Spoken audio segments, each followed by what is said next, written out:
యేసుని ప్రేమ ఛానల్కి స్వాగతం. దయచేసి ఈ ఛానల్ని లైక్ చేయండి, షేర్ చేయండి, సబ్స్క్రైబ్ చేయండి. క్రీస్తు యేసు నామములో శుభములు. గత తరగతుల్లో ప్రత్యక్ష గుడారం యొక్క అంశము నుండి అనేకమైన సత్యాలు మనం నేర్చుకున్నాం.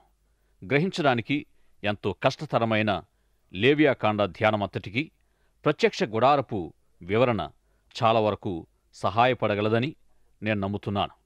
చాలాసార్లు మనలో చాలామంది బైబిల్ గ్రంథాన్ని చదువుతూ ఉన్నప్పుడు ఆదికాండాన్ని చాలా ఆసక్తికరంగా చదువుతుంటాం. లేవియాకాండము దగ్గరకు వచ్చేసరికి అర్థం కాకపోవడం వలన చదవాలనిపించదు. అయితే బైబిల్ గ్రంథంలోని ప్రతి పుస్తకము, ప్రతి అంశము ఒకదానికొకటి సమానమైన ప్రాముఖ్యతను కలిగి ఉన్నాయి. ఎందుకంటే దేవుని వాక్యమైన బైబిల్లోని ప్రతి భాగము పరిశుద్ధాత్మ దేవుని ప్రేరణతోనే వ్రాయబడ్డాయి. ఆయా విధాలైన బలులు సమర్పించబడినప్పుడు యాజకుడు వాటిలోని ప్రతి భాగాన్ని ఏ విధంగా విభజించి దేవునికి సమర్పించాలో వివరంగా వ్రాయబడింది. 23వ దావీదు కీర్తన మరియు కొరింథీ మొదటి పత్రిక 13వ అధ్యాయము చదివే వారిని ప్రభావితం చేసేటట్లుగా లేవియాకాండములోని విషయాలు అంతటి ప్రభావాన్ని చూపలేవు అన్నట్లుగా ఉంటాయి.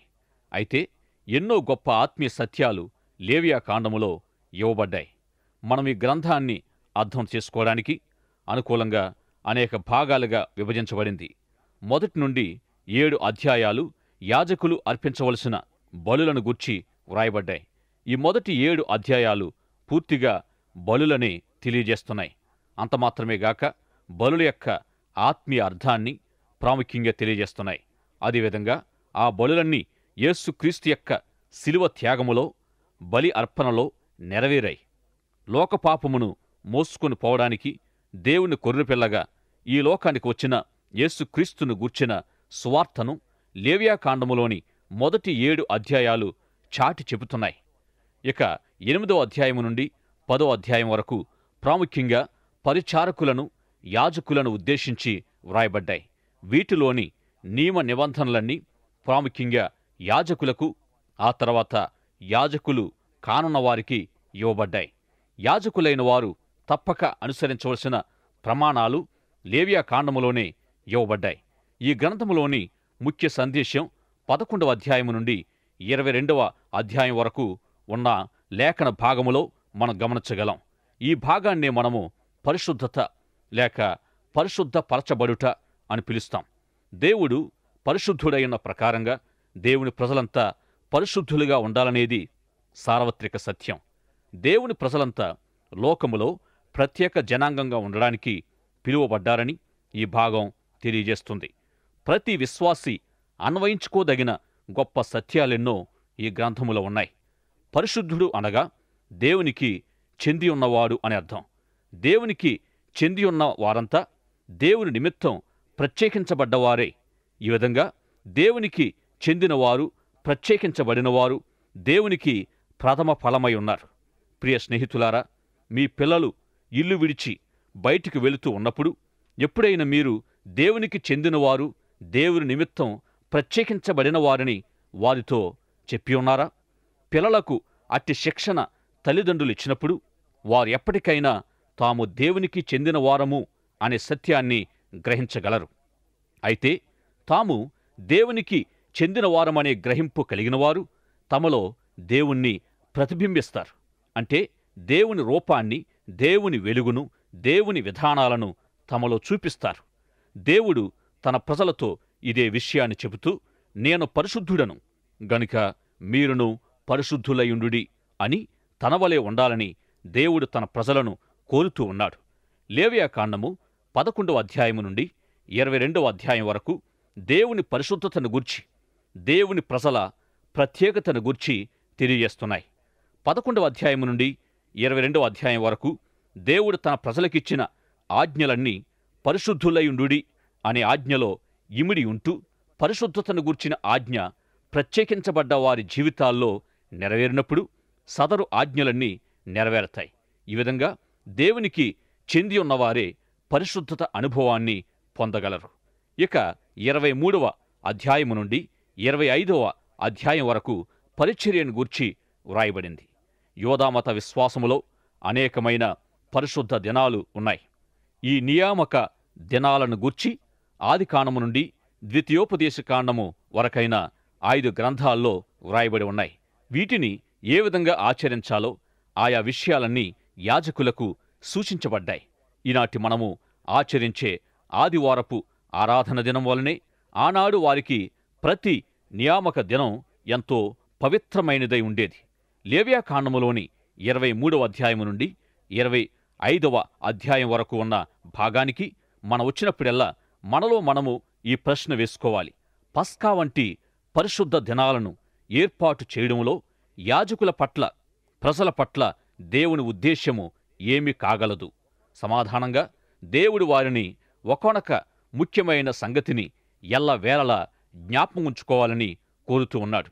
ఈనాటి విశ్వాసులకు కూడా నన్ను జ్ఞాపకం చేసుకొనుటకై దీనిని చేయుడని ఆజ్ఞాపించారు. ఎందుకు ఆనాడు ఈనాడు దేవుడు తన ప్రజలను ఈ విధంగా కోరుతూ ఉన్నాడు అనంటే, దేవుని ప్రజలు త్వరగా మరిచిపోయే స్వభావము కలిగి ఉండడాన్ని బట్టి దేవుడు ఆ విధంగా జ్ఞాపకం చేస్తూ వచ్చాడు. ఇక 26 నుండి చివరి అధ్యాయమైన 27వ అధ్యాయం వరకు ఉన్న అధ్యాయాలు సమర్పణను గూర్చి మాట్లాడుతున్నాయి. గనుక ఈ అధ్యాయాల భాగాన్ని సమర్పణ భాగము అని పిలవచ్చు. లేవ్యాకాండముతో పాటుగా ద్వితీయోపదేశకాండము, యెహోషువ గ్రంథాలు కూడా దేవుని ప్రజలను దేవుని ధర్మశాస్త్రపు ఆజ్ఞలు, కట్టడలకు విధేయులై తమ పిలుపుకు తగినట్టు పరిశుద్ధులుగా జీవించాలని హెచ్చరిస్తూ ఉన్నాయి. ప్రియ స్నేహితులారా, విశ్వాసులమైన మనము పాపము నుండి రక్షించబడిన పిమ్మట పరిశుద్ధులుగా ప్రత్యేకించబడిన వారంగా మనలను రక్షించిన ప్రభువుకు సాక్షులుగా జీవించాలన్నదే మన ఎడల దేవుని ఉద్దేశ్యం. పరిశుద్ధులుగా ఈ లోకములో తన సాక్షులుగా ఉండడానికే దేవుడు మనలను రక్షిస్తూ ఉన్నాడు. విశ్వాస విషయములో, దేవుని కుమారుని గూర్చిన జ్ఞాన విషయములో సంపూర్ణ పురుషులమై, అంటే యేసు ప్రభువుకు కలిగినంతటి సంపూర్ణతకు సమానమైన సంపూర్ణతను నీవు నేను కూడా కలిగి ఉండాలనేది దేవుని ఉద్దేశం. ఈ విధంగా పరిశుద్ధతను గూర్చి, ప్రత్యేకించబడిన జీవితాన్ని గూర్చి లేవియాకాండము మనతో మాట్లాడుతుంది. లేవియాకాండము చివరి భాగములోను, ద్వితీయోపదేశకాండమంతటిలోనూ ఎంతో శక్తివంతమైన మోషే చేసిన సందేశాలు మనం చూడగలం. దేవుడు మోషేని పిలిచి తన ప్రజల విడుదల నిమిత్తము పంపదలిచినప్పుడు, మాట నేర్పరని కాను, నోటి మాంద్యము గలవాడను అని దేవునితో అంటూ వచ్చాడు. అయితే ద్వితీయోపదేశకాండ గ్రంథము చిట్ట చివరి అధ్యాయములో అన్ని కోణాల నుండి సాటిలేని ప్రవక్తగా చూపింపబడుతూ ఉన్నాడు. ఆయా విభాగాలుగా లేవియాకాండాన్ని పరిశీలించిన విధంగా మరొకసారి మనము ధ్యానించిన విషయాలన్నిటినీ తిరిగి ఆలోచిద్దాం. మొదటిగా యాజకులకు ఇవ్వబడిన నియమ నిబంధనలు, కట్టడలు 2 భాగాలుగా విభజించబడ్డాయి. ఈ 2 అంశాలను ధ్యానించినప్పుడు ఎంతకు అర్థము కానట్టు కనిపించే లేవియాకాండములో కూడా ఎంతటి ఆశీర్వాదకరమైన సత్యాలున్నాయా అని ఆశ్చర్యం కలుగక మానదు. మొదటి అంశమైన బలులను గూర్చి మొదటి 7 అధ్యాయాలు తెలియజేస్తున్న రీతిగా యాజకులు అర్పించవలసిన బలుల విధానం ఈ భాగములో ఎంతో రమ్యంగా వర్ణించబడింది. ఉదాహరణగా, పాప క్షమాపణ కొరకు ఒక వ్యక్తి ప్రత్యక్ష గుడారపు ఆవరణములోనికి వచ్చినప్పుడు మొదట ఆ వ్యక్తిని గుమ్మం దగ్గరే యాజకుడు కలుసుకొని అతడు అర్పించవలసిన బలులు, వాటి విధానాన్ని గూర్చి యాజకుడు అతనికి వివరించాలి. ఈ విధంగా బలులను గూర్చిన ప్రతి నియమాన్ని మొదట తాను నెరవేర్చి తరువాత పాప ప్రాయశ్చిత్తం కొరకు ప్రత్యక్ష గుడారపు ఆవరణములోనికి వచ్చిన పాపికి తెలియపరచాలి. పాప ప్రాయశ్చిత్తం కొరకు తాను తెచ్చిన బలి పశువుపై ఆ వ్యక్తి చేతులుచ్చినప్పుడు తన పాప శిక్ష అంతా ఆ బలి పశువుపై మోపబడి దేవుని ఎదుట సమర్పించబడుతుంది. ఆ బలి పశువు యొక్క రక్తం ప్రత్యక్ష గుడారములోని బలిపీఠం అన్ని ప్రక్కల ప్రోక్షించబడుతుంది. ఈ విధంగా ఆ బలి పశువు పాపి కొరకై ప్రాతినిధ్యం వహిస్తుంది. పాప ప్రాయశ్చిత్తానికై ప్రత్యక్ష గుడారానికి వచ్చిన దేవుని ప్రజలకు ధర్మశాస్త్రాన్ని గూర్చి అయినా మరి ఏ విషయములోనైనా ఎటువంటి ప్రశ్న లేక సందేహము ఏదైనా కలిగితే వారు యాజకులనడిగి తెలుసుకోవాలి. యాజకులు ప్రజలకు వారు తెలుసుకోవలసిన అన్ని విషయాలు బోధించాలి. పాప పరిహారార్థ బలిపశువు విషయములో పాపి యొక్క దోష శిక్షను ఆ బలిపశువు భరిస్తుందనే సత్యాన్ని పాపి తెలుసుకుని ప్రత్యక్ష గుడారాన్ని సమీపించాలి. 2వ కొరింథీ పత్రిక 5వ అధ్యాయము 21వ వచనములో పౌలు ఇదే సత్యాన్ని వివరించాడు. మనమాయనయందు దేవుని నీతి యగునట్లు పాపమెరుగని ఆయనను మన కోసము పాపముగా చేసెను అని యేసు ప్రభు ఒక ప్రాతినిధ్యము లేక మధ్యవర్తిత్వాన్ని గూర్చి మనకు తెలియచేయబడుతూ ఉంది. ఇదే విధంగా పేతురు మొదటి పత్రిక 2వ అధ్యాయము 24వ వచనములో ఆయన తానే తన శరీరమందు మన పాపములను మ్రాను మీద మోసుకొనెను అని పేతురు వ్రాశాడు. యేసు ప్రభు పాపికి బదులుగా సిలువలో మరణించిన క్రొత్త నిబంధన సత్యానికి పస్కా బలిపశువు, పాప పరిహారార్థ బలిపశువులను గూర్చిన అంశాలు పునాది సత్యాలుగా ఉన్నాయి. క్రొత్త నిబంధనలోని ఆయా సత్యాలకు లేవియాకాండము అలంకారప్రాయంగా ఉపమాన రీతిగా లేక ముంగుర్తుగా ఉంది. ఈ కొత్త నిబంధన మరియు పాత నిబంధనలోని ప్రవక్తలు కూడా క్రీస్తుని గూర్చిన సత్యాన్నే బోధించి ఉన్నారు. మెస్సియ రాబోతున్నాడని వారికి తెలుసు. ఈ జంతు బలులన్నిటినీ నెరవేర్చువాడు మెస్సియ అని కూడా వారికి తెలుసు. యెషయా లాంటి ప్రవక్త తన గ్రంథములో, యెషయా గ్రంథము 53వ అధ్యాయము 6వ వచనములో, మనమందరము గొర్రెల వలె త్రోవ తప్పిపోతిమి, మనలో ప్రతివాడు తనకిష్టమైన త్రోవకు తొలిగెను, యెహోవా మనందరి దోషమును అతని మీద మోపెను. ఇక్కడ అందరము అనే మాటలో నీవు కూడా ఉన్నావని విశ్వసిస్తున్నావా? అనగా నీవు నేను గొర్రెల వలె త్రోవ తప్పి పాపము చేసి ఉన్నాము, అందరము పాపము చేసి ఉన్నాము అనే మాట ఎంతో దుర్వార్త. ఇదే యెహోవా మనందరి దోషములను అతని మీద మోపెను అనే మాట శుభవార్త. నీవు దీనిని విశ్వసిస్తే, అనగా నీవు పాపివి అనే సత్యాన్ని గ్రహిస్తే, నీకు బదులుగా మరణించిన యేసుక్రీస్తును నీవు స్వీకరిస్తే నీవు రక్షించబడినట్లే. దేవుడు ఆజ్ఞాపించిన దానిలో లేక మరి ఒక దానిలో దేవునికి వ్యతిరేకంగా చేసి ఇశ్రాయేలు జాతి యావత్తు పాప పూరితమై తమ పాపస్థితిని గ్రహించినప్పుడు నిర్దోషమైన కోడె దూడను ప్రత్యక్ష గుడారానికి తీసుకుని వచ్చి ఇశ్రాయేలు పెద్దలందరూ దానిపై తమ చేతులుంచి దేవుని సన్నిధిలో దాన్ని వధించాలి. వారు క్రమబద్ధంగా అర్పించే పాప పరిహారార్థ బలికి కూడా ఇదే విధానాన్ని అనుసరించాలి. ఈ విధంగా జాతి అంతటి పక్షంగా యాజకులు సమర్పించిన బలులను దేవుడు అంగీకరించి దేశాన్ని, జాతిని దేవుడు క్షమిస్తాడు. ప్రస్తుతం మనం సేవ లేక సేవకులు అనే అంశములోని అభిషేకించుట లేక అభిషేకించబడుటను గురించి మనం తెలుసుకుందాం. యాజకులలోని కొందరికి మనుషులను అభిషేకించుట అనే ప్రాముఖ్యమైన పరిచర్య ఇవ్వబడింది. అభిషేకించుట అనే పరిచర్య ఎంతో ప్రాముఖ్యమైనదై పరిశుద్ధాత్మ పరిచర్యలో ఒకటై ఉంది. ఈ విధంగా పరిశుద్ధాత్మ దేవుడు అద్భుతమైన పనిని జరిగించేవాడై ఉన్నాడు. పరిశుద్ధాత్మ కార్యాలను మనము అపోస్తుల కార్యాల్లో మనం చూడగలం. పరిశుద్ధాత్మ తన ప్రజలపైకి వచ్చుట ద్వారా ఆయన శక్తి ప్రారంభం కావడం మొదటిగా జరిగే పని. దేవుని ప్రజలపై పరిశుద్ధాత్మ కుమ్మరింపు లేక వారిలో జరిగే ఆయన కార్యాలకు దేవుని కృపయే ముఖ్య కారణమని వాక్యములు కనిపిస్తుంది. ఏ కృప ద్వారానైతే రక్షణ పొందామో తిరిగి అదే కృప ద్వారా పరిశుద్ధాత్ముని శక్తిని, ఆయన సన్నిధిని, ఆయన సంచారాన్ని మనం పొందగలం. దేవుని కృపలో రక్షణ పొందిన ఒక పాపి తిరిగి అదే దేవుని కృపతో పరిశుద్ధాత్ముని తన జీవితంలో పొందగలడు. అయితే అంతకు మించి మరో గొప్ప అద్భుతం స్వంత అర్హత, తలాంతు, మంచితనము మొదలగు వాటితో కాదు. అపోస్తుల కార్యములోని విశ్వాసుల్లోనూ సంఘములోనూ పరిశుద్ధాత్మ దేవుని జోక్యానికి మూలం విస్తారమైన దేవుని కృపయని వ్రాయబడి ఉంది. దైవ కృప అందరియందు అధికముగా ఉండినని చూడగలం. పరిశుద్ధాత్మ కార్యము మనలో జరిగిందని తెలియడానికి రుజువులు ప్రేమ, సంతోష సమాధానాలను కలిగి ఉండడం. ఆత్మ ఫలాలు 9. అయితే క్రొత్త నిబంధనలో ఇట్టి ఆత్మ వరాలు 21. దేవుడు మనలో సహా తన ఆత్మ కార్యాన్ని జరిగించగలడు. ఎక్కడ 2-3 నా నామమున కూడుకుందురో లేక వేడుకుందురో వారి మధ్యన నేనుందునని ప్రభు చెప్పారు. పరిశుద్ధాత్మ పరిచర్యలు ఎన్నో విధాలుగా వివరించబడ్డాయి. పాత నిబంధన కాలము నుండి లేక అనాదిగా పరిశుద్ధాత్మ కార్యము భూమిపై ఉంటూనే ఉంది. పరిశుద్ధాత్మ దేవుని గూర్చి తెలియపరిచేది క్రొత్త నిబంధన మాత్రమే కాదు, ఇది అనాది సత్యం. పాత నిబంధన కాలములోని ప్రధాన యాజకులైన వారు ఈ గొప్ప అనుభవాన్ని పొందారు. లేవియా కాండములోని అభిషేకపు పరిచర్య పొందిన యాజకులు భవిష్యత్ పరిచర్య కొరకు యాజకులను సిద్ధపరచవలసిన వారై ఉన్నారు.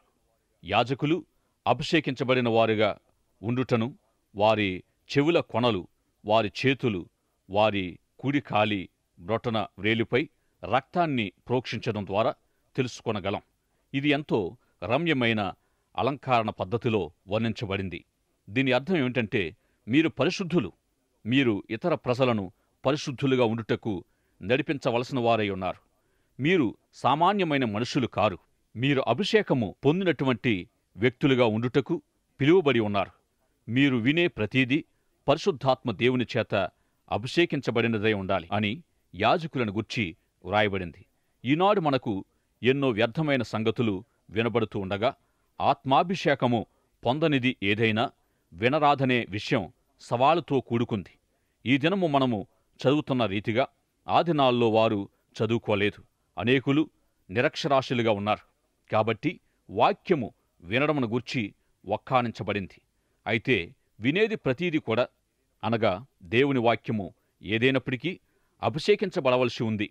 చేతులు పనిని గూర్చి తెలియజేస్తున్నాయి గనుక చేతులతో చేసే ప్రతి పని కూడా అభిషేకించబడాలి.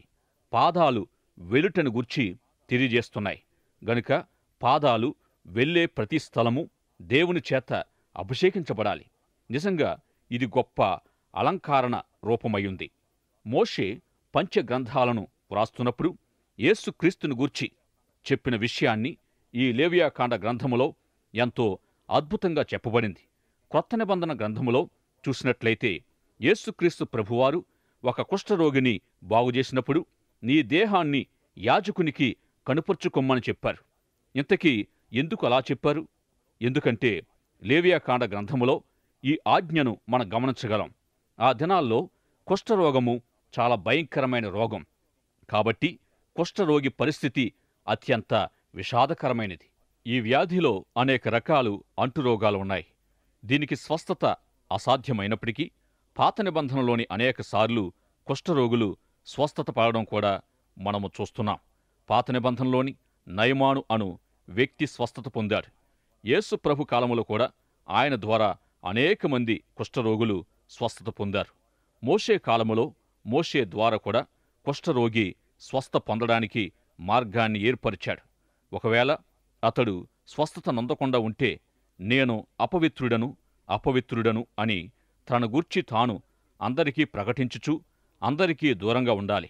కుష్ఠరోగిని అంత దూరాన చూస్తూనే ప్రజలు పారిపోయేవారు. అంతటి ఒంటరి జీవితం రోగి జీవితాంతం అనుభవించడం జరుగుతూ ఉంది. ఒక రోగి ఎట్టి పరిస్థితుల్లోనైనా స్వస్థత పరచబడితే వెంటనే కుటుంబీకుల మధ్యకి, బంధుమిత్రుల దగ్గరకు, విందులకు, వేడుకలకు, వినోదాలకు హాజరు కాకుండా మొదట యాజకుని దర్శించి బాగుపడిన శరీరాన్ని ధర్మశాస్త్రపు నియమ నిబంధనలు మరియు మానవ శరీర వ్యవస్థ యొక్క ఆరోగ్య సూత్రాలను అనుసరించి పరీక్ష చేయించుకుని యాజకుడు రోగి స్వస్థత పడినట్టుగా ధృవీకరించబడినప్పుడే అతడు జన జీవితములో ప్రవేశించాలి. లేవియాకాండము 14వ అధ్యాయములో సూచించబడిన ధర్మశాస్త్రపు విధి అంతటినీ నిర్వర్తించిన తరువాతనే అతడు సామాన్య జీవితం ప్రారంభించవచ్చు. లేవియాకాండము 14వ అధ్యాయమంతటిలో పవిత్రత పొందగోరేవాని పక్షంగా యాజకుడు నిర్వహించవలసినదంతా వ్రాయబడి ఉంది. పవిత్రత పొందగోరే బాగుపడిన కుష్ఠరోగి కొరకు సజీవమైన 2 పవిత్ర పక్షుల్ని, దేవదారు కర్రను, ఎర్ర నూలును తెప్పించి ఒక మంటి కుండను ప్రవహించే నీటితో నింపి ఆ పక్షుల్లో ఒకదానిని నీళ్లతో నిండిన ఆ కుండలో చంపించి 2వ పక్షిని దేవదారు కర్రను, ఎర్ర నూలును నీటిపై చంపిన పక్షి రక్తములో ముంచి ఇస్సోపును తీసుకొని బాగుపడిన కుష్ఠరోగిపై 7 మారులు ప్రోక్షించి అతనిని పవిత్రుడని నిర్ణయించాలి. ఈ చర్య అద్భుతమైన ఆత్మీయ అర్థాన్ని మనకు బోధిస్తుంది. లేవియాకాండములో యేసు ప్రభు యొక్క సువార్త ఈ అంశములో ఇమిడి ఉన్నది. ఆ మొదటి పక్షి యొక్క రక్తపు నీటిలో ముంచబడిన 2వ పక్షి కుష్ఠరోగము నుండి విడుదల పొందిన వ్యక్తి స్వేచ్ఛకు, స్వాతంత్ర్యానికి నిదర్శనంగా గాలిలో ఎగురవేయబడిపోతుంది. దేవదారు కర్ర ఎంతకీ చెడిపోని, పుచ్చిపోని స్వభావాన్ని కలిగి ఉంది. ఇక దీని అర్థం ఎప్పటికీ స్వస్థత పొంది తిరిగి మరొకసారి కుష్ఠరోగము అనుభవించవలసిన అవసరత లేని బాగుపడిన వ్యక్తికి నిదర్శనంగా ఉంది. మట్టికొండ మానవ స్వభావం ధరించిన దైవ కుమారుడైన యేసు ప్రభువుకు సూచనగా ఉంది. మనిషిగా తాను అనుభవించిన శిలువ శ్రమలకు, మరణానికి సూచనగా ఉంది. ముంచబడిన, పైకి తీయబడిన రెండవ పక్షి, ఎర్రనూలు, ఇస్సోపులు ప్రభు పునరుత్థానాన్ని తెలియజేస్తున్నాయి. క్రొత్త నిబంధన ప్రకారము 2 గొప్ప సువార్త సత్యాలున్నాయి. 1 క్రీస్తు మరణం, 2 పునరుత్థానం. ఆయన మరణము మనకు కలిగిన క్షమాపణను, ఆయన పునరుత్థానము దేవునితో మనకు అనుగ్రహించబడిన సహవాసాన్ని తెలియపరుస్తున్నాయి. ప్రభు మరణ పునరుత్థానములు అనబడే ఈ 2 సత్యాలు కుష్ఠరోగి బాగుపడి శుద్ధీకరించబడే విధానములో రుజువగుతున్నాయి. ఇక లేవియాకాండము చివరి అధ్యాయాల్లో దేవుడు మోషే ద్వారా తన ప్రజలకు తెలియజేసిన విషయాలు ఏమిటంటే, మీరు నా ఆజ్ఞలు గైకొనిన ఎడల, లేవియాకాండము 26వ అధ్యాయము 3వ వచనం నుండి 12వ వచనం వరకు, మీరు నా కట్టడలను బట్టి నడుచుకొని నా ఆజ్ఞలను ఆచరించి వాటిననుసరించి ప్రవర్తించిన ఎడల మీ వర్షాకాలములో మీకు వర్షమిచ్చెదను, మీ భూమి పంటలనిచ్చును, మీ పొలముల చెట్లు ఫలించును, మీ ద్రాక్ష పండ్ల కాలం వరకు మీ నూర్పు సాగుచుండును, మీరు తృప్తిగా భుజించి మీ దేశములో నిర్భయముగా నివసించెదరు. ఆ దేశములో నేను మీకు క్షేమము కలుగుజేసేదను. మీరు పండుకొనున్నప్పుడు ఎవడును మిమ్మును భయపెట్టడు. ఆ దేశములో దుష్ట మృగములు లేకుండా చేసేదను. మీ దేశములోనికి ఖడ్గము రాదు. మీరు మీ శత్రువులను తరిమెదరు. వారు మీ ఎదుట ఖడ్గము చేత పడెదరు. మీలో 5 100 మందిని తరుముదురు. 100 మంది 10,000 మందిని తరిమెదరు. మీ శత్రువులు మీ ఎదుట ఖడ్గము చేత కూలుదురు. ఏలయనగా నేను మిమ్మును కటాక్షించి మీకు సంతానమిచ్చి మిమ్మును విస్తరింపచేసి మీతో నేను చేసిన నిబంధనను స్థాపించెదను. మీరు చాలా కాలము నిలువయున్న పాతగిలిన ధాన్యమును తినెదరు. క్రొత్తది వచ్చినను పాతది మిగిలియుండును. నా మందిరమును మీ మధ్య ఉంచెదను. మీయందు నా మనస్సు అసహ్యపడదు. నేను మీ మధ్య నడిచెదను. మీకు దేవుడినయుందును, మీరు నాకు ప్రజలయుందురు. దేవునికి మనము చూపే విధేయతకు ఫలితంగాను, దేవుని ఎడల మనం చూపవలసిన విధేయతను మేల్కొల్పబడడానికి ఈ వాక్య భాగము ఒక చిన్న సందేశం మాత్రమే. అంటే దేవుని ఎడల విధేయతకు ఫలితంగా మరెన్నో ఆశీర్వాదాలు దేవుడు తన ప్రజలకు సిద్ధపరిచాడు. ఇక దేవుని ప్రజలు లేక విశ్వాసులు దేవునికి విధేయులు కాలేకపోయినప్పుడు, దేవుని విధానాలను, దేవుని మార్గాలను అంగీకరించనప్పుడు పంపబడే తీర్పు, శిక్ష, ప్రతిఫలము లేవియాకాండము 26వ అధ్యాయము 12వ వచనం వరకు వ్రాయబడిన దీవెనలకు, ఆశీర్వాదాలకు, ఆయా ఆధిక్యతలకు దిగువన పేర్కొనబడ్డాయి. ఎంతో భయంకరమైన, మనిషి భరించలేనంతటి కష్ట నష్టాలు ఇక్కడ వ్రాయబడ్డాయి. అవమానము, సిగ్గు, ఆకలి, మానసిక రోగము, నేత్రక్షీణత, హృదయ కంపనం, సకల దారిద్ర్యతలు, చివరకు దేవునితోటి ఎడబాటు ఇక్కడ వ్రాయబడ్డాయి. వారు విత్తిన విత్తనములు వ్యర్థమై వారి శత్రువులు వారి పంటను తినివేసెదరు. మీ శత్రువుల ఎదుట మీరు చంపబడెదరు. ఎవరును మిమ్మును తరుమకపోయినను మీరు పారిపోయెదరు. మీరు ఎక్కడికి వెళ్ళినప్పటికీ మిమ్ములను చెల్లాచెదురు చేసి మీ పట్టణములను నాశనము చేసెదను. తరుమువాడు లేకయే వాడు ఖడ్గమును చూచినట్లుగా ఒకరి మీద ఒకరు పడుదురు. మీ శత్రువుల ఎదుట మీరు నిలువలేకపోయెదరు. ఇదే విధంగా లేవియాకాండములో మంత్రతంత్ర చేష్టలు, జ్యోతిష్యం మొదలగు వాటిని దేవుడు ఖండిస్తున్నాడు. లేవియాకాండం అంతటి నుండి మనకు అందించబడే ముఖ్య సందేశం పరిశుద్ధత. నేను పరిశుద్ధుడను గనుక మీరును పరిశుద్ధులయుండుడని దేవుడు ఖండితంగా ఆజ్ఞాపిస్తున్నాడు. గనుక యేసుక్రీస్తు ప్రభువును పోలి నడుచుకోవడానికి పరిశుద్ధాత్ముడు మనకు తోడయుండునుగాక. ఆమెన్. దయచేసి ఈ ఛానల్ని లైక్ చేయండి, షేర్ చేయండి, సబ్స్క్రైబ్ చేయండి.